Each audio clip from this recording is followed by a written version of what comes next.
The story begins with Young, a girl whose biggest problem is that her emotions are too cold, almost lifeless. She's sitting at a restaurant in Dubai, and her mother suddenly joins her. The mother looks at her and says, "Isn't this enough already?" We learn that Young has been coming to this same restaurant, ordering the exact same meal for 10 years straight, without ever getting tired or bored. Then she starts telling her mother about everything that's happened in her life, but her mother cuts her off, saying she doesn't want to hear anything. Young looks her straight in the eyes and says firmly, "Don't interrupt me again while I'm talking. This is the first time you've heard your daughter's voice in 20 years. Didn't you miss it, even a little?" Then her mother notices a wound on her hand and asks what happened. Young replies that her job exposes her to injuries like that every single day. Her mother says she left her plenty of money. She doesn't need to work like this. Young responds coldly, "I'll pretend I didn't hear that last sentence because Grandma taught me to be kind, something you never even tried to teach me." We then see a flashback. Young's mother, years ago, leaving her with her grandmother and a bag of money. The grandmother was furious and shouted, "What kind of mother abandons her daughter just because life is hard?" Later, the grandmother receives a call from Young's school. The teacher tells her, "Since the dissection class 2 months ago, Young has been begging me to bring her another frog so she can dissect it again." The grandmother goes and brings a frog for her. When Young begins dissecting it, the grandmother grabs the scalpel and cuts her own hand, saying, "These creatures feel pain just like we do. If you don't want to get hurt, don't hurt others." A wise lesson indeed, 10 out of 10. And honestly, I'd give her 100 out of 10 if you remember to like this video and subscribe to the channel. Anyway, back to the story. At that moment, our girl Young suddenly snaps and starts choking her grandmother, but her grandmother fights back, refusing to give in. The struggle becomes a strange lesson in emotion, because Young suffers from an emotional disorder, almost like she's incapable of feeling anything at all. Her grandmother tells her, "These are our rules, the ones we'll live by." Young narrates, "If it weren't for Grandma's rules that I've tried to follow since childhood, you'd probably be listed in the obituaries by now. And don't worry, you'll never see me again. Goodbye, Mother." She leaves and returns to her hotel. Later, she joins a desert trip with a tourist group. Suddenly, a sandstorm hits. The guide tells them, "This happens because a genie performs his dance every 1,000 years. You're lucky to witness it." Young stares blankly and mutters, "Poor thing. It's supposed to be a duet dance, but he's doing it alone. Guess this genie is even more miserable than I am." Of course, she says it completely emotionless. Don't think she actually felt sorry for the genie. When the group leaves, Young takes another path alone. Her friend texts her to ask if the trip's going well, and Young replies, "The desert is beautiful, vast, and silent, perfect conditions to plant a cactus and bury myself next to it." Her friend advises her to control her anger and listen to the ticking of her watch to calm down. Young actually tries that, but then she trips over something and falls face first into the sand. That something turns out to be a lamp. She starts angrily hitting it with all her might, imagining it's her mother, releasing all the rage she's held inside. When she finally calms down, she realizes it's just a lamp. She picks it up, turns it around, and suddenly, a genie appears. But remember, our girl Young doesn't do reactions, she does actions. No fear, no shock. She just says bluntly, "Who are you? Speak fast before I finish you off." The genie sits proudly, chest out, and replies with grandeur, "I am the devil himself, but people like to call me Genie." She doesn't care and walks away, completely unimpressed. The genie follows her, shouting, "Wait! You're the girl I've been searching for 1,000 years!" But she keeps walking as if he doesn't exist, while he stumbles after her, tripping over his long hair. And that's how Young's bizarre journey begins.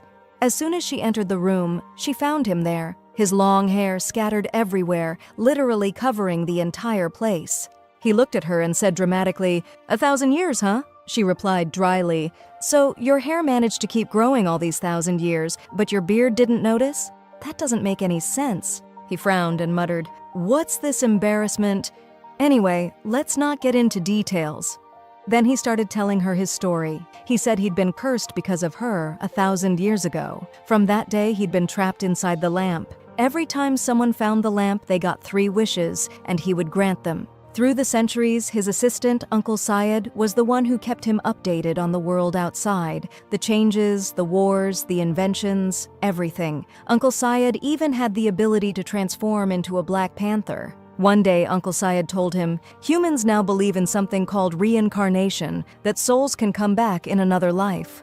The genie scoffed. What nonsense! But from that day on, he made a vow. He would wait for her return, no matter how many thousands of years it took, and destroy her when she came back. Because to him, humans were greedy, selfish creatures, and she had proven his point. She had used all three of her wishes, not for herself, but to help others. And her last wish was the one that got him imprisoned inside the lamp. By the 900th year, he found a solution. He prayed to God and said, "If the one who frees me is righteous, then let me lose and stay bound. But if they are corrupt, let me win and grant me freedom." Then he looked at her and said bitterly, "And then you came along, shaking that lamp so hard you almost turned my stomach upside down. I had just eaten, woman." She stared at him blankly. "Strange. You're not scaring me, and I'm not even treating you with respect. What are you? Not human? I think I've got the wrong address."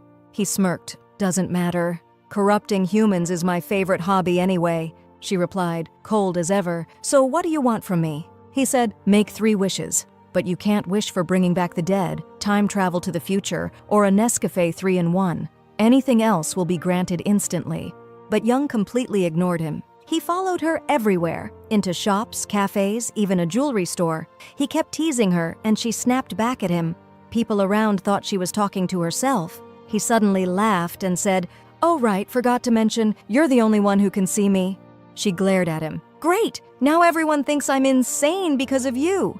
He smirked. "Well, sweetheart, you are kind of insane." She lost her temper, grabbed the lamp, and threw it straight into the sea. But when she returned to her hotel room, there he was, sitting comfortably, drying himself off like nothing happened. She got furious, stormed out, and sold the lamp to a tourist for 1 dirham. But when she came back home, she found him again, this time sitting on the couch, flipping that same dirham in his hand, saying proudly, "You're my queen now. I can't be away from you." She tried to outsmart him, thinking if she could find his weakness, maybe she could get rid of him. She asked, "So, can you fly?" He grabbed her by the arm. "Let me show you." In seconds, he was soaring above Dubai, flying with her in his arms, better than Batman in his prime. They landed on a tall rooftop. She looked down and said, "Wow, so you really are a genie. Tell me, if I push you, will you die like humans do?" He chuckled nervously. "You're joking, right?" But before he could finish, she actually pushed him off the edge. He disappeared, then reappeared in front of her with a darker, more terrifying face. The good genie is dead. I should have shown you this face sooner. He remembered the girl from 1,000 years ago, the one who had told him, "Let's share the punishment no matter how severe." She'd been so kind that it haunted him. He sighed and said, "I was hoping that when I found you again you'd have changed, but not like this, you heartless thing. Now make your first wish. Ask me to forgive you and spare your life." He grabbed her by the neck, choking her, and added, "Once I grant your 3 wishes and break my chains, the first thing I'll do is end you." But Young, laughing calmly even as he strangled her, whispered, "Then do it now. This moment is one of the happiest of my life. For the first time, my heart is actually beating." He froze, stunned. What's wrong with this psycho? Why is she happy on the edge of death? He let go of her, dropping her from the sky, yet she kept laughing all the way down. He caught her again midair and growled, "If you touch me again, I swear I'll wipe out all humanity.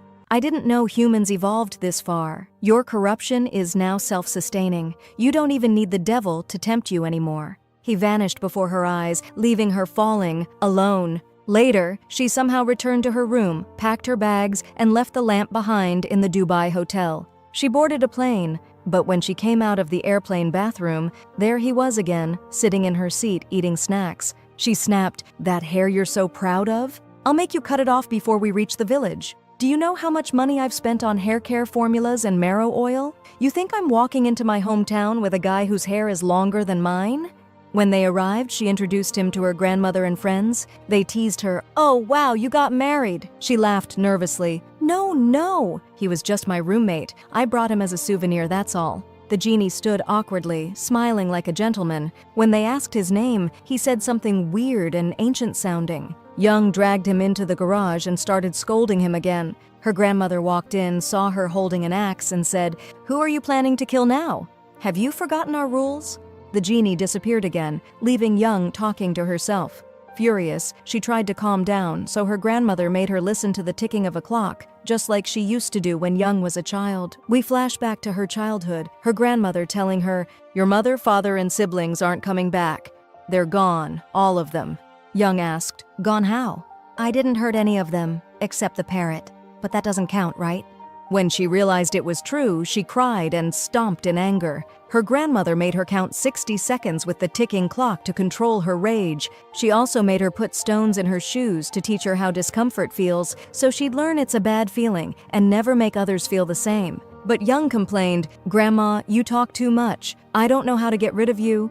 Her grandmother smiled. "If you study hard, graduate, and get a good job, you can live alone, away from me." From that day, Young studied non-stop. She became one of the top graduates and opened her own mechanic workshop, the perfect job for someone like her. Later, Grandma cornered the genie and tried to question him about his education, but of course, he didn't understand a thing and escaped. The next day, Young drove past some villagers who whispered, "That girl's psycho." She stopped the car and said, "Actually, it's called antisocial personality disorder, thank you very much. Anyway, don't forget your blocks, sweetheart." They muttered, "She's the type who could actually kill someone." Her grandma replied calmly, "Maybe, but we worked hard raising her. She lives by strict rules and doesn't hurt anyone." The genie, overhearing, chuckled. "Unbelievable. The whole village helped raise this girl?" Then one of the old women told him, "Yes, whenever she picked up anything sharp or tried to harm an animal, like that one time with the chickens, the villagers took the tool from her and redirected her energy somewhere else. We let her vent her anger, but we made sure no one got hurt." Later, the genie discovered a video game console on the street. The moment he started playing, he was hooked. He spent the entire day losing against a kid, shocked by how advanced human technology had become. By the time he ran out of money, he ran back to Young, asking for cash. She refused angrily. That night, he blocked her car in the middle of the road and said, "Why are you overreacting?" It was just a loan. She hit him with the car without hesitation. He lay there groaning, muttering, "I just wanted to play." Later, he complained to his old assistant, Uncle Syed, who pitied him and handed him some money, saying, "You're doing good, son. Stay on the righteous path." He started working and earning money. He told his friend, "That crazy woman hit me with her car." His friend replied, "Oh, that's normal. She's mentally unstable, forget it." So he went along to show him what mentally unstable really meant. Afterward, he told him, "That's not even a human being, man. She's the embodiment of corruption itself. I can't find a single thing left for me to ruin myself." Then he added, "My next plan is to see whether she actually cares about people's lives or if she's heartless." He locked her inside a gym while she was working out, hurt her a little, then shut the door and said dramatically, "This whole place is going to burn down, and the fire could even reach the city. Everyone there might die. The only one who can stop this is you, Kitty." She replied calmly, "You know what? The only one dying today will be you." Then she walked out through the back door, totally unbothered, grabbed him and beat him up hard, saying, "Didn't I tell you not to play with fire, honey? That's your mistake, huh?" As she kept hitting him, he shouted, "You care about humans that much?" She answered, "Of course not. I'm just mad you ruined my schedule." She kept hitting him until the firefighters arrived to pull her off him. He told them, "Don't worry, guys, I'm not human. I can't feel anything." That made her furious. She hit him even harder, yelling, "I'm going to send you back to your maker today, in a race car or whatever this thing is." Later, she was eating with her best friend May in a restaurant, her closest companion. Suddenly, Genie appeared from the water cooler. She yelled at him, but he had activated his invisibility mode, so people thought she was talking to herself. She dragged him outside and handed him a girl's hair clip. She said, "Wear this when you're invisible, so only I can see you. People already think I'm a weirdo. I don't need more rumors. God bless you." He replied, "All right then, can I at least keep this as a souvenir or something?" She asked, "Why are you so obsessed with wishes? You want to get rid of me that badly?" He said, "Of course. You trapped me for 1,000 years. Why wouldn't I want to get rid of you?" She asked, "Do you even have proof?" He replied, "I sat right next to you while you were dissolving in front of my eyes. I'll never forget your filthy clay. Even my assistant saw your entire past life." So she said, "All right, fine. I'll make you a deal. I'll start using my first wish, and we'll make a bet. If I win, I'll use the other 2 wishes on simple things, and then you can be free from me." Her condition was this: the first 5 people they meet, each will be granted 3 wishes. If most of them wish for corrupt things, then Genie wins, proving that humanity is doomed. That would count as her first wish. Then he put on the hair clip. The first person they met was a store employee from the village. She said, "Hey sir, what can I do for you today?" Then they met a bank employee who used to study with Young. Genie said, "That's the second one." "Wow, customers today look so gloomy they could drag me into corruption faster than I thought." Then a dog appeared. He said, "That's our third customer." She replied, "Sorry, the dog doesn't speak, genius." After that, a man drove by, the son of a restaurant owner, and a new villager who ran a YouTube channel. Young said, "That makes 5 people total, Genie. Your turn to work your magic." The next day, Genie sat with Mr. Said and said, "I can't afford to lose to her. Anyway, she won't live more than 80 years. I'll just hide until she dies and then I'll be free. I'll take my magic carpet and vanish. I'll turn out to be Aladdin's cousin in the end." He stopped by Young's grandmother's house and said, "Don't tell Young you saw me. Just give me that salad bowl. I need it." Then he flew away on his carpet, thinking he was safe, but fighter jets caught him mid-air. The news spread about a strange object flying between Korea and Japan. Young saw him and shouted, "You almost caused a war between 2 countries over a salad bowl, and you say you just wanted to be alone?" Then she said, "If one of the 5 customers' wishes changes the entire world, how would I even know how to take it back?" Later at dawn, he met her on a rooftop. He told her, "If you write your words with this feather, they'll remain true until the end of time." Then a man walked in, the building owner. He said, "You're not supposed to be here." The man replied, "We don't need permission between us. Just do as I say. When the chance comes, pull out the feather and run." He grabbed her and threw her off the roof, but the man jumped after her and saved her, revealing his wings. She asked, "If you have wings, why did you scream for help?" He said, "I just got nervous." She pulled out the feather and ran. That feather turned out to be the pen Genie was talking about. Then Genie's assistant appeared, saying, "I see you've been freed." Genie replied, "Yeah, you always said I caused people's corruption, but look at humanity now. I've been gone 1,000 years, and they're still destroying each other with wars and greed." His assistant said, "Enough talk, I'll deal with you soon." Then they went to their first customer, the same girl from the store. Her boss treated her horribly. When she went into the storage room, she found a lamp. Genie appeared and offered her 3 wishes. She was frustrated and wished to become the manager of the wedding event, and it worked. She immediately took revenge on her cruel boss, and no one could believe her sudden promotion. When Young met her, the girl said, "Aren't you coming to change your car oil?" Young replied, "No, honey. I'm buying a new imported car, so don't worry about me." The only thing upsetting Young was that her workshop had lost one of its regular customers. Then Young remembered how she met her best friend May. Back in school, May was bullied by some girls, and Young helped her by threatening to burn them alive if they didn't leave May alone. And it wasn't just a figure of speech. She literally brought gasoline and poured it all over the bathroom when they were inside. After that, Young became close to May, helped her excel, and she became a dentist with her own clinic. Honestly, everyone needs a friend like that. Later, Sayed told Genie everything he had learned about Young from observing her. She worked multiple jobs, followed a strict routine, went diving, climbed cliffs, all because she wanted to die naturally by accident. When they went to her workshop, they found that she had even built coffins, preparing for every possibility. They said she was waiting for her grandmother's time to come so she could follow her, like a battery running out. Sayed asked, "So if Young dies, how will you take revenge on her?" Genie replied, "I'll protect her grandmother's health so nothing happens to her." After that, whenever the grandmother said, "Oh, my back hurts," Genie would rush to help, working in her place. Over time, the grandma started taking advantage of him, perfectly healthy but pretending to be weak. Then Mr. Said went to Genie and said, "Young doesn't remember anything." Genie got upset. "What? She caused my imprisonment for 1,000 years and now she doesn't even remember? She was supposed to be righteous. Is she mocking me now? Don't you dare tell her she was a good person who sacrificed herself to help others." Said, "Don't worry, I don't need to. She's standing right behind you." She walked away. He called after her, "Hey, nice outfit. Where are you going?" We then see her at May's clinic, then later shopping and eating out with Genie. As they sat together, she gazed at the city skyline full of skyscrapers. He said, "I'll take you up there if you promise not to push me again." He took her there, and while standing at the top, she suddenly said without hesitation, "I like you." He said, "What the? Who confesses like that? You scared me." When he asked why, she said, "Because you're like an engine. I don't need to exert effort to feel your emotions. You're comfortable." He sighed. "Great. I should have never asked. I've been reduced to a car engine now." He told her, "You want romance? I'll give it to you." Then he turned off all the lights in the city, letting her see the beauty of the stars, and together they shared a magical romantic moment. The next day, Young couldn't stop thinking about him. She wanted to relive that feeling again, but Genie kept trying to escape from her. She chased him everywhere.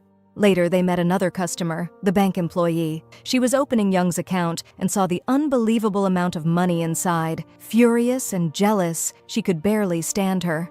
That night, the village held a big festival where everyone gathered, except Young, who stayed in her workshop. There, the so-called Angel of Good showed up. She asked him, "Excuse me, but what exactly are you? What species are you even? And why are your wings so dark?" He replied, "Sorry about that. Next time I'll make them pink for you." She said, "I've noticed something. Everyone you feed during your charity work dies right after. Why's that?" He answered, "If you think about it the other way, my mission is to bring peace to their hearts." She then asked, "So, just to be clear, what are the rules? You're not allowed to fall in love or something?" He said, "Exactly. That's forbidden." She smiled and said, "Well, too late for that, sweetheart. You've already taken my heart. Now go, before I spray you with water." The next day, we see the first customer, the woman who became branch manager. Her friends didn't respect her or take her seriously. Regretting her quick promotion, she went back to the lamp and made her second wish, to return 20 years into the past but keep her managerial position and to have immense wealth as well. Genie granted her wish, and she was sent 20 years back in time.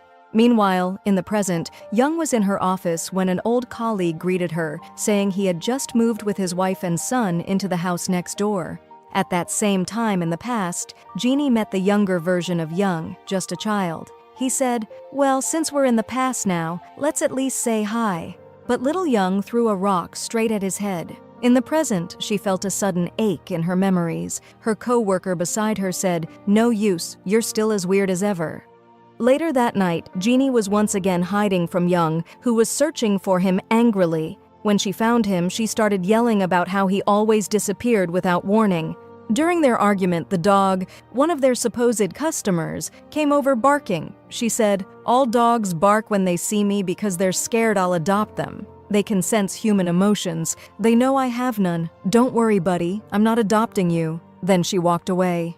Genie called Mr. Said to translate for the dog, telling him he could have 3 wishes, on one condition, that he convinces all the village dogs to stop barking whenever they see Young, or else Genie would turn them all into cats. The dog's wish was to become a handsome, rich 40-year-old man. The next day, Young was working with wood again, but this time, thankfully, building a table instead of a coffin.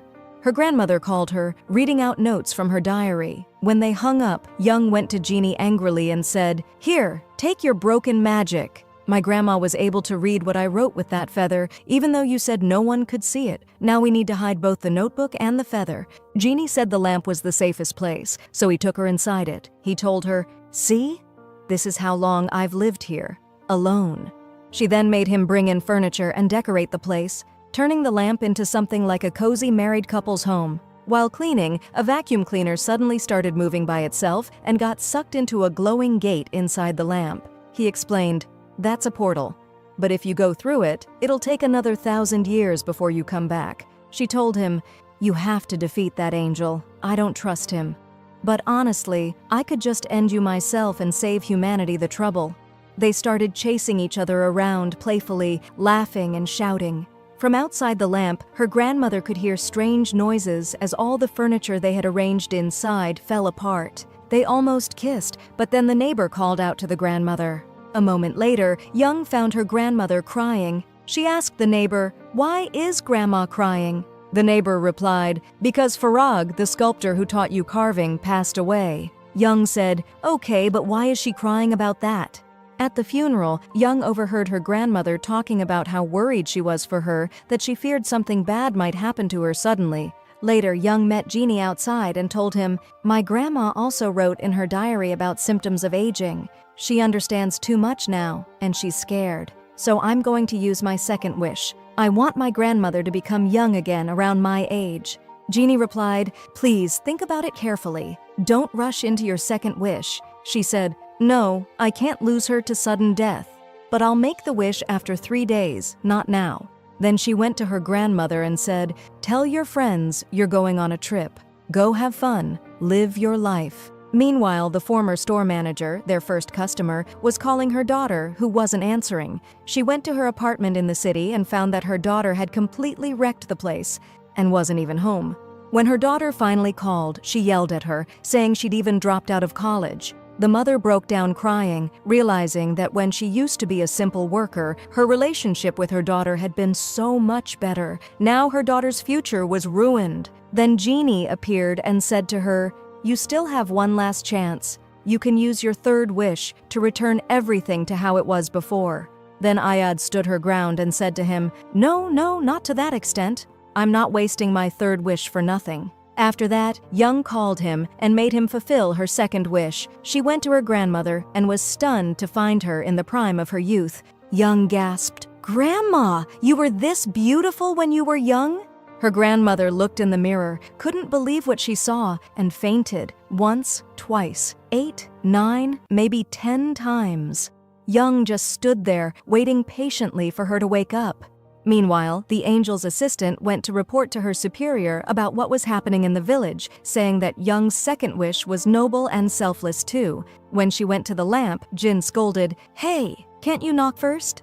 This lamp has its own sanctity, you know."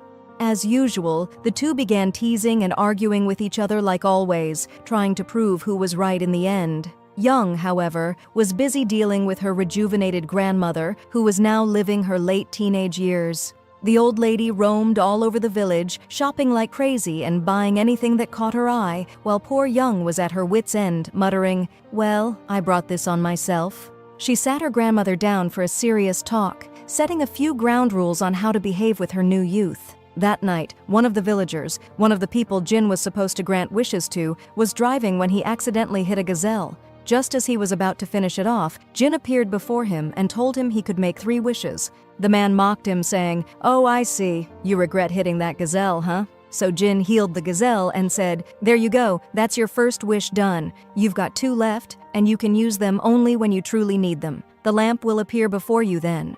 The man nearly exploded with anger. He had wasted his first wish saving the very gazelle he was about to kill. The next morning, Mr. Syed came to Jin and said, "Young's dancing with her friend at the training center." Jin rushed there immediately. Her friend tripped and fell, and Jin was the first to say, "Oh my goodness, are you all right, man?" Then the bank manager arrived and called the female employee, the same customer we saw before, and asked, "Do you know Young?" She replied, "Not really close friends." He said, "Oh right. How could you be? She's one of our most important clients." That made the woman's jealousy flare up even more than before. At that moment, Jin appeared to her and said, "You may make 3 wishes." The cunning woman smirked and said, "I wish for all the money in Young's account to be transferred into mine." He asked, "You mean you want to be rich like her?" She replied coldly, "No. I want every single dollar from her account to move into mine." Seriously, everyone here seems a bit unhinged. Jin granted her wish and went to tell Young. She sighed and said, "Fine, you win this round." Then she asked him about the hourglass inside the lamp. Why wasn't it moving? But when she touched it, she saw flashes of all her old memories. That's when she realized the dream she'd been having all along wasn't just a dream. The next day in her workshop, her new neighbor came by with his son to repair the car. He left the kid there for a bit. The boy was talkative and a bit mischievous, walking with a limp. He told her about the ancient kingdom of Goryeo, but she cut him off, saying, "Please don't fill my head with stories. I've got a headache and I don't like kids." She called Mr. Syed to keep an eye on the shop while she went out. As the boy stayed behind, he noticed that his shadow looked like a giant panther. Meanwhile, Young went to check on her grandmother, who no longer stayed home much. She found her happily chatting at a cafe with her friend Mai. Young left feeling annoyed. Her grandmother seemed to be enjoying herself too much. That night, she stood before the mirror, deep in thought about what she saw inside the hourglass. "I wonder," she murmured, "what did I wish for back then?" Just then, she noticed the angel's assistant outside. She went out and asked, "What brings you here?" He replied, "I heard you used your second wish." She said, "And what's it to you?" "You're not the wish police." He smirked. "Don't you ever wonder why Jin wants to destroy you?" She said, "Because I trapped him in the lamp, obviously." He leaned closer. "Then you don't know the real reason, do you?" She froze. She needed to know. He said, "If you want to uncover the truth from the very beginning, come with me. You'll see it live." She hesitated. "And why should I trust you?" He replied, "Because Jin wants you gone, and he and I are enemies.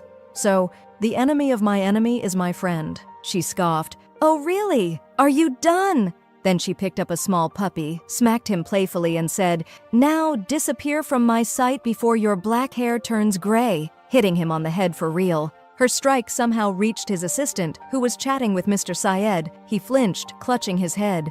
"Oh, great," he muttered. "Tomorrow's going to be rough. She's going to come at me like a storm." The next day, Jin arrived at Young's workplace only to find government officials there conducting an investigation. As soon as he entered, someone whispered, "Oh no! The chief of the Heavenly Soldiers filed a complaint against you for summoning him yesterday." She replied sarcastically, "And what? You came here to introduce yourself?" Apparently the officials were searching for evidence in a disappearance case. Young insisted she knew nothing but offered to help by taking photos of the victim. After they left, she opened her drawer, and inside was a piece of paper with a single golden hair attached, the same shade as the missing victim's hair. She had found it earlier in the restaurant owner's son's car when he came for repairs.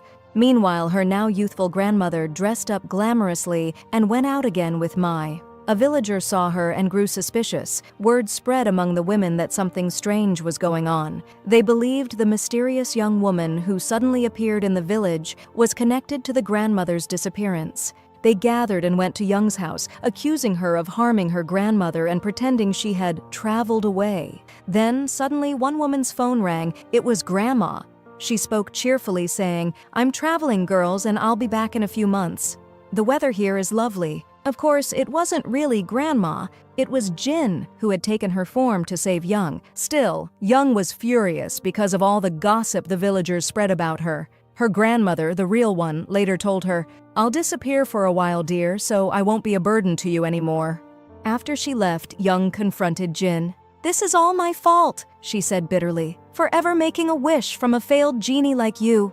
That word, failed, cut him deep. He said nothing, but the pain was obvious. Meanwhile, the jealous bank employee called Jin again to increase Young's transfer limits so she could steal even more money. If greed wasn't blinding her, she might have realized she could have wished to become the richest woman in the world. But no, she only saw Young as her target. She reminded Jin of someone from his past, someone who once said, "My heart is yours."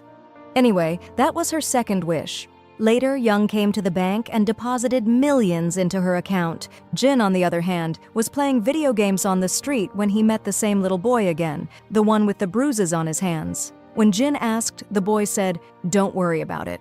Just family problems." Then he added, "I wish I were a grown man so I could defend my mom from her husband." Jin grinned. "Oh, you came to the right guy. I'm the best wish granter in town." He tracked down the boy's abusive stepfather, dragged him to the desert, and said, "Your problem now is that you messed with me." "That kid? He's my friend." The man began to scream, "Help! Someone help! There's a man dying out here." He said to the man, "I don't see any real men around here." What kind of man picks on a 12-year-old boy? We cut back to the bank, where the manager summoned that same employee. He confronted her, saying, "You've been stealing Young's money. How come all these transfers are going from her account to yours?" She started panicking. "I don't know. I swear I'm innocent, just like you." He wasn't buying it. She even showed up with a designer handbag identical to Young's, but she was just a cheap imitator trying to act rich. The manager sighed and said, "You shouldn't be punished for stealing, but for being stupid." Meanwhile, Young went to Ty's office and said, "I want to go back to the past and see what really happened, just like you promised." He agreed, and they did it. Suddenly, she was sent back 1,000 years.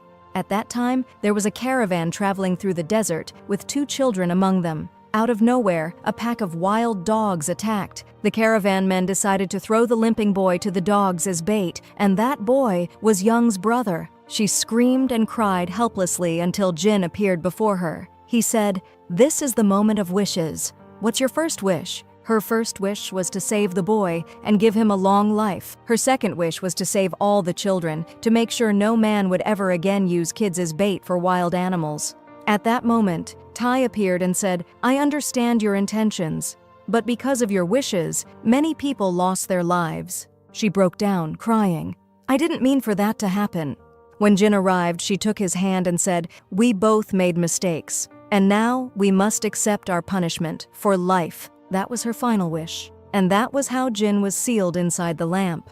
Then we cut to a YouTuber sitting in his room, frustrated, wishing something interesting would happen in the village, anything he could film for views and likes. He muttered, "Man, I wish there'd be a crime or something, and I'd be the one to solve it. That'd go viral."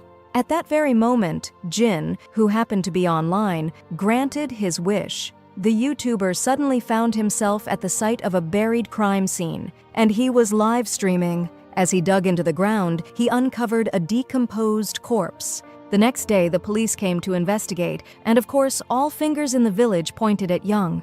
Meanwhile, Young's grandmother was in the supermarket when she spotted two villagers talking. She hid behind a shelf and overheard them gossiping about the murder. One said, "It must be Young. She's the only strange one among us." But the other replied, "Don't be ridiculous. A human body takes 20 years to decompose. Young was a child back then. How could she have done it?" The grandmother was deeply hurt by what she heard. She returned home and told Young, "No matter what they say or how they accuse you, just ignore them." But Young brushed it off lightly, saying, "All right, Grandma, let's eat. I'm starving. We don't have time for this." Later, she went to the farm to get some vegetables, where she ran into the bank employee, the same one who stole from her. The woman arrogantly said, "Call the bank and tell them you gave me the money willingly." Young replied calmly, "But you stole it. If the bank calls me, I'll tell them the truth, that you're a thief." The woman smirked, "I could just use my last wish to make you die and put an end to this?" Young shot back, "Well, if I die, my grandmother will inherit everything, and she'll make your life miserable anyway. Besides, wishes don't control life or death, and since my life is basically the center of yours, I'll still come out the winner."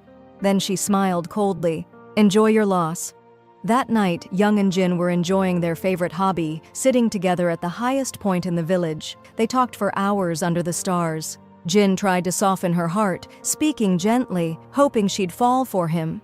"My shoulder's always here if you ever need to lean on it," he said in a poetic tone. She smiled slyly. "Oh, I definitely need it." But the mischievous side of her had other plans. Just as she leaned close, she tripped him and he fell flat on the ground. Meanwhile, Mi went to Young's house and was shocked to see her grandmother walking out, looking youthful and radiant. Mi didn't know the truth, that this was actually Young's grandmother under a magical secret. Mi greeted her politely, "Oh, you must be Young's friend." Then Young arrived with Jin and Mi raised an eyebrow. "So wait, your friend's coming out of your house while he's going in? What's going on here exactly?" Young chuckled nervously. "I'll explain everything, but not right now."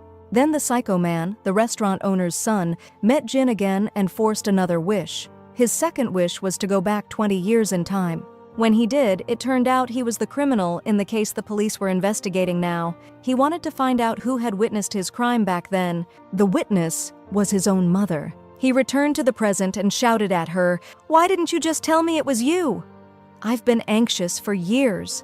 The next day, Young went to his mother's restaurant and saw it listed for sale, at a price far below its worth. The following day, she went to the psycho man himself, carrying the yellow hair and dye sample she'd found in his car. "I heard you like dyeing your victim's hair," she said coldly. "You could have just been a hairdresser. It would have been easier." He looked shocked. "You came here to give me the evidence? Not to the police?" Young smirked. "I came because this interests me, but you need to fix your mistake. Maybe we can work together." He laughed. "I knew it. You're just as crazy as me."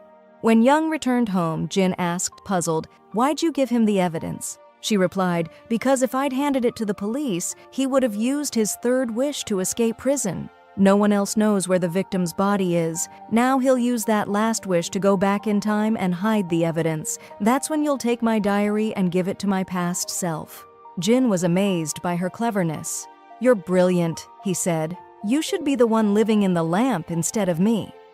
Later, he invited her on another trip, this time to Dubai. He said he'd meet someone there who might explain why 20 years of his 1,000-year memory were missing. So they went together, with me and Grandma joining them too. When they arrived, Jin told Young to rub another lamp. From it emerged a stunning female genie. Jin sighed. "Oh, her?"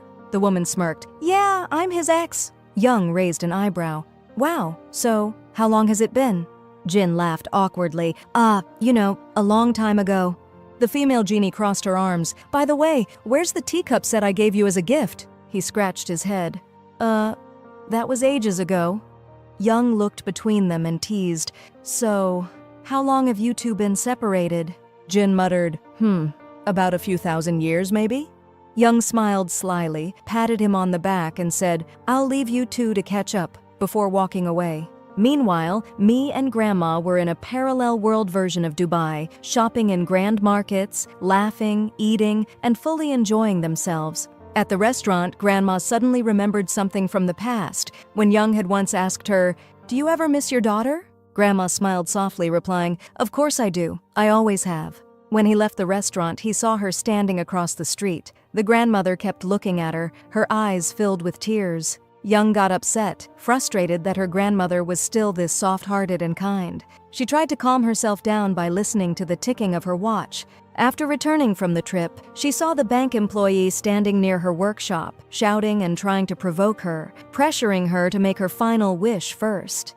Meanwhile, the store manager called for Genie and, with sly intelligence, used her last wish to make him forget the 2 previous wishes, thinking that this way, she'd get 3 new ones again. But it turned out to be a trick, Genie's trick, and she fell for it, wasting her final wish completely. When Genie returned to Young and told her the latest updates, which she always recorded in her notebook, he asked her, "Won't you make your final wish?" She replied softly, "If I make it, that means my role in your life will be over, and you'll disappear from my memories too. I don't want that to happen." For the first time, tears glistened in her eyes. Elsewhere, Ty's assistant was sitting with Mr. Said, the one who turned out to be her ex as well. But Mr. Said discovered that Ty had stolen her voice. Furious, he stormed off, grabbed Ty by the leg, and refused to let go. Genie intervened and said, "Forget this job. Come with me, demon to demon. It'll be more fun." He grabbed Ty and flew him straight into space. There, they fought fiercely until Ty finally gave up, panting, "All right, enough, I'm done."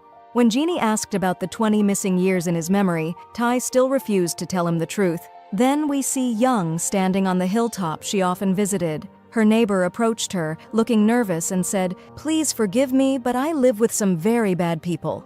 I couldn't escape them. They paid me to do this. I have debts, community savings and all that." And with a sudden shove, he pushed her off the hill. As she fell, flashes of memories flooded back, her moments with her best friend, her grandmother, and Genie. Suddenly, Genie appeared out of nowhere, caught her, and said, "How could you do this?" But she replied faintly, "It wasn't me who fell." He scolded her, "You could have used a wish to call me." She whispered, "If I used my last wish, I'd forget you." And that was the spark, the beginning of their burning love story. Now take cover, dear viewer. This love is about to set the world on fire. Meanwhile, the dog who once wished to become human found the family he had been separated from. He went back to Genie and asked to be turned into a dog again. It was his final wish. Genie was shocked by such loyalty because, as he said, the loyalty of dogs is unmatched, unlike that of humans. Later, Young went to the bank and withdrew all her savings in cash, but that night, while walking home, she was attacked by a group of homeless thugs who tried to rob her. One of them hit her. Suddenly, Genie appeared, spreading his chest wide and shouting, "Where's so high? I told him to stay with you and protect you." She groaned, "Well, sorry, nature's call is stronger than all of us." Then she snapped, "Why are you just standing there? I just got hit."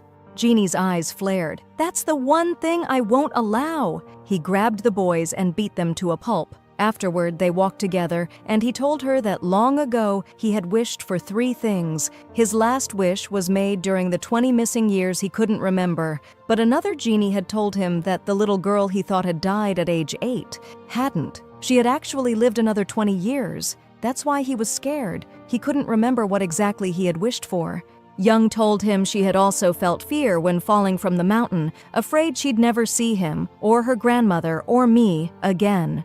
So he took her for a walk in a peaceful place, almost like a first date. She teased him. "It's strange, you've saved me so many times, even though you used to do everything just to get rid of me." He smiled. "I've stopped trying, because if I actually put my mind to it, I would destroy you." That's when they realized their love was one written since the beginning of time. Later, we see Me in the clinic comparing the grandmother's X-ray to that of her youthful self, and they matched exactly. Meanwhile, the psychotic man made his third wish, just as Young predicted. He wished to return to the moment he killed his second victim. He actually went back to that day. When the victim begged him to give her a ride, he struck her violently. But in that same moment, Genie handed the notebook from the future to Young's past self. She found the man, opened the notebook, and a powerful energy burst out. She managed to save the victim, call the police, and have him arrested. When Genie returned to the present, he told Young he would do everything to recover his memories with her, because deep down, he knew she was the woman he had loved. Their relationship had blossomed during those 20 missing years, and now he wanted her back.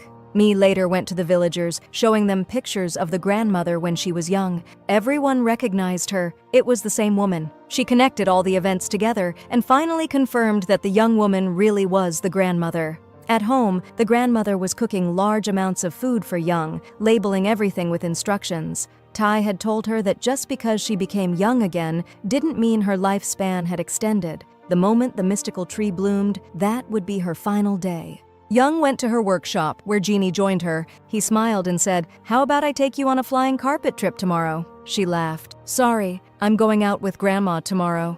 I want to give her natural memories with me, since she's always lived like a lifeless wooden board." He sighed. "Fine then, I'll make my own memories."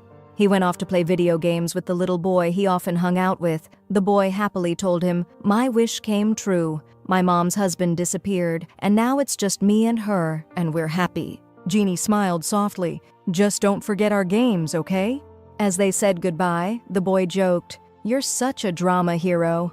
But I'm retiring now. See you tomorrow."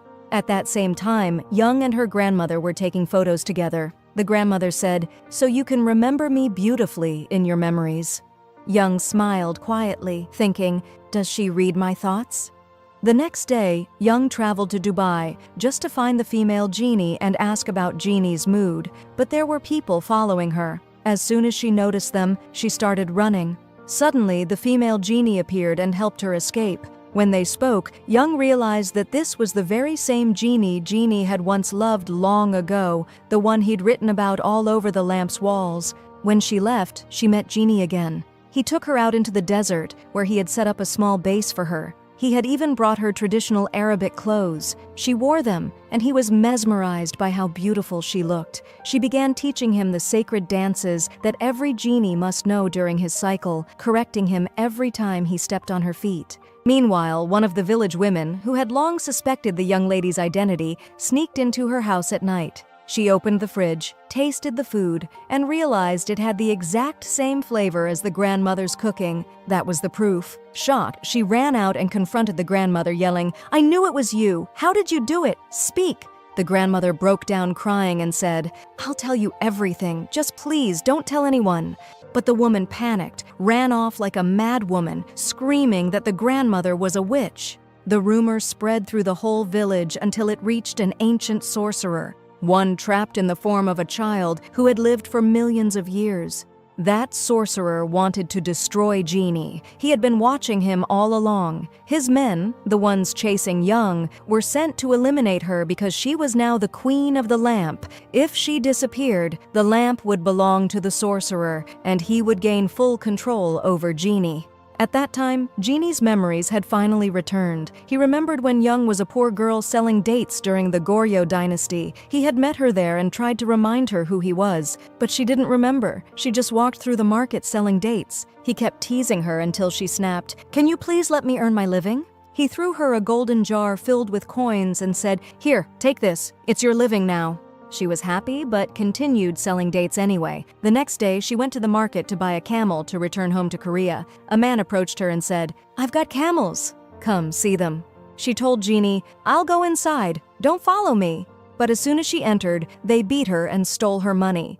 Genie appeared just in time, defeated the men and returned her gold, but she was furious with him. "How could you take a human life so easily? I don't want to see you again." She shut herself inside her home, but he entered anyway, trying to make her laugh, saying he would help her return to Korea. She was overjoyed that he knew the way and wanted to help her. When she smiled at him, his heart moved for the first time. The next day, they began their journey together. Along the way, they met a sick child. She gave the boy herbs to heal him. Genie told her, "I see half of you is human, half of you is jinn. You're sick because of your human body." The boy begged Genie to cure him. When they tried to leave, the boy offered him a thread he had been weaving, saying it would help him on his path if he bought it with his own life. Genie mocked the boy and refused, walking away. Later that night, Young was sewing a dress, fighting sleep. Genie appeared and asked, "Why don't you rest?" She replied, "I must finish this dress. I want to wear it on my way back home to Korea." He told her softly that the world here was dark, then took her hand and brought her inside the lamp. There, the two of them sat together. She began telling him stories, long, beautiful ones, and he listened with joy so deep that his heart ached from happiness. They started living a love story, pure fate, spending every moment together, laughing, talking, and feeling like time itself had stopped for them. But one day, while they were sitting together, someone found the lamp. When the man rubbed it, Genie appeared, surprised, because he thought Young was still his queen. He had granted her a wish not long ago. But when he saw the man, he realized this was one of the caravan men who had once tortured children long ago. Genie had destroyed most of them back then, but this one had somehow survived. The man's first wish was to become extremely rich. Genie granted it. The man went to the market, showing off as the richest man in the land, but people despised him, mocked him, and hated him. Furious, he used his second wish to destroy anyone who disrespected him. Genie hesitated, remembering how Young had once been upset when he hurt a human, but he had no choice. He granted the wish, and half the village was wiped out in blood. Later that day, the man walked through the market and saw Young selling her dates. He looked at her with arrogance and said, "So now you pity me, huh? Because I was weak before? You used to give me your dates as if I was some beggar. Ask for whatever you want now, gold, jewels, treasures, anything." But Young replied calmly, "I don't want anything. Soon I'll be going back to my country anyway." He was offended. "How dare you reject my offer and humiliate me like this?" He returned to his palace, angry and vengeful. That same evening, Young was showing Genie the dress she had finally finished sewing. Suddenly, Genie was summoned by the man again. He told Young, "Don't worry, I'll grant him his final wish and come back right away. Then we'll go home together." When Genie appeared before the man said furiously, "Today, a woman dared to look down on me and refused to take anything from my gold or my treasures. I want her brought to me, and I want her to spend the rest of her life beside me." Genie granted the wish, but when he looked closely to see who the woman was, he froze. It was Young. Raging with disbelief, Genie attacked the guards to save her. But suddenly the same boy from before appeared, the one who had once offered him the magical threads. He threw the threads at Genie's feet, tying him down completely so he couldn't move. The boy said coldly, "These are the same threads you once mocked. Now you'll see what they can do." Then the boy revealed something shocking. This servant girl, Young, she loves Genie. When the cruel man heard that Young had come not for him, but for Genie, he went mad with jealousy. He stabbed her. Genie lost control, screaming, trembling, heartbroken beyond words. He rushed to her side, holding her in his arms as she whispered, "I believe that a human lives only for the time God has written for them." And then she stopped breathing. Genie broke down completely, crying harder than ever before. He took out the lamp and shouted, "I will grant 3 wishes to anyone, just one condition. The first wish must be to save her. I'll fulfill the second and third after that." A greedy man came forward, grabbed the lamp, and said, "All right, my first wish is to have piles of gold." Genie granted it. Then Genie begged him, "Now please, use your next wish to save her." But the man said, "No, that's not enough. I want more gold." Genie granted it again, tears streaming down his face. Finally, the man used his third wish. "I wish for the entire world to be filled with gold." But by that time, Young had already died. Genie exploded in rage. He unleashed all his fury on everyone in the palace, destroying the man, his guards, and the entire city around them. "Let the gold save you now," he said bitterly, "when you're nothing but dust." When the destruction was over, Genie carried Young's body back to his homeland. He laid her before him and whispered, "I'll accept any punishment, if only I can see her again, even once, in any life that ever comes." Meanwhile, back in the present day, the villagers were heading to the grandmother's house to confront her. They had discovered her secret, but when they arrived, she wasn't there. She was hiding from them. The woman who had originally exposed her grew angry and said, "I'll find a way to get back at you, you snake." As she stormed off, a car hit her, throwing her high into the air. From a distance, the grandmother and me saw everything. The driver who stepped out of the car was one of the sorcerer's men, the one who wanted to eliminate Genie. Genie was pulled back into the present moment, crying to Young and telling her that he had been the cause of her pain in the past, and that now his memories had fully returned. But Young told him gently, "The past is gone. What matters is that we're doing everything we can to be together in the future." Later, Young went to get the grandmother and me, placed them safely inside the lamp, and ordered Mr. Said to stay with them and protect them no matter what. Then, Young withdrew all the money from her vault and went to the bank employee saying, "I want to buy your last wish in exchange for this bag of money." The employee agreed. She summoned Genie from the lamp and said, "My last wish is that everything happens exactly the way Young asked for." Then Young went home and told Genie, "The plan is ready." He was about to go confront the sorcerer. He smiled and told her, "Then come save me afterward," and they shared a farewell that felt like a final goodbye. Genie went to the sorcerer's lair, but the sorcerer trapped him, binding him with the mythical thread. His men captured Young too and tied her up, preparing to kill her. The lamp now belonged to the sorcerer. As he raised his hand to strike her, Young suddenly vanished. The sorcerer thought she had used her third wish, but what actually happened was that the agreement with the bank employee had activated. The wish stated, "Whenever Young utters a certain word, she will be instantly transported to wherever Genie is." So she appeared right beside him, freed him from the magical threads, and together they stood to fight again. Meanwhile, Ty's assistant brought the lamp to the sorcerer and said, "A gift from Ty." When Mr. Said saw her, he was shocked, but she told him, "I'm just following orders." Then the sorcerer realized he had been deceived. Young still hadn't used her third wish. At that very moment, Mr. Said transformed into his true form, a leopard, and said, "Good morning, my little kittens. Let's begin, shall we?" Young had already warned the villagers.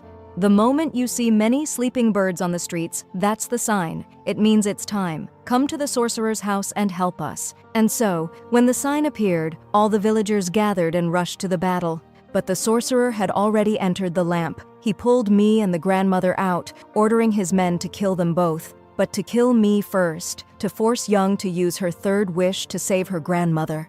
As they fired, the grandmother threw herself in front of me and took the bullet instead. The sorcerer raged. He had wanted me dead first. At that moment, Genie was fighting Ty. He remembered what the ancient father of all sorcerers had once told him, "Destroy my son. His corruption must end." They brought Young in to witness the horror that her grandmother had been shot. She screamed and broke down completely. They killed Mr. Said and dragged his body inside. But then, just in time, the villagers burst in. "Finally! Took you long enough, men?" someone shouted. They fought bravely, defeated the sorcerer's assistants, and got me to an ambulance. Just as the sorcerer was about to finish Young, Genie cut the plant that kept the sorcerer's magic alive, using his own threads. The sorcerer vanished in an instant, gone forever. Genie appeared beside Young, freed her, and pulled her into his arms. The next day, Young attended her grandmother's funeral. Tears never stopped flowing. Afterward, she returned home, sat in silence, and began reading every letter her grandmother had left for her. Suddenly, the bank employee knocked on her door and said, "I found this bag of money in my office. It's yours. Could I have stolen it from you?" But Young didn't remember a thing, because after the 3 wishes are fulfilled, the one who used them loses all their memories. But Young told her that she had sent her something very precious, that she had saved someone's life, so this was her money. But the employee told her she didn't want any money, she just wanted to go back to her old life. She apologized to Young for every time she had ever envied her. Young took the money and went to bury it in the yard of her house. Later, May came to live with her, but Young locked herself in her room, doing nothing except rubbing the lamp day after day, without eating or resting. Then one day, she suddenly left the house and went straight to the desert, the same place where she had first met him. She walked for days, calling his name over and over until he finally appeared, crying. She told him her final wish, that she wanted to feel everything her grandmother had felt, the despair, the fear her neighbors experienced, and the love her friend May had for her. She said, "Let me live as a human for just one day. I know it's selfish, because in the end, you'll be the one who wins, the one who gains freedom." He cried even harder and told her she was right. He had been wrong all along. She was a truly noble human being. Even in her final wish, she used it to help someone else. He told her she would always remain the human he loved, that he would erase himself from her memories, and that her wish would be granted. At that moment, Young's heart began to beat like any human's. She saw her whole life flashing before her eyes, every memory since childhood, everyone she had ever loved or lost. She cried and trembled in pain.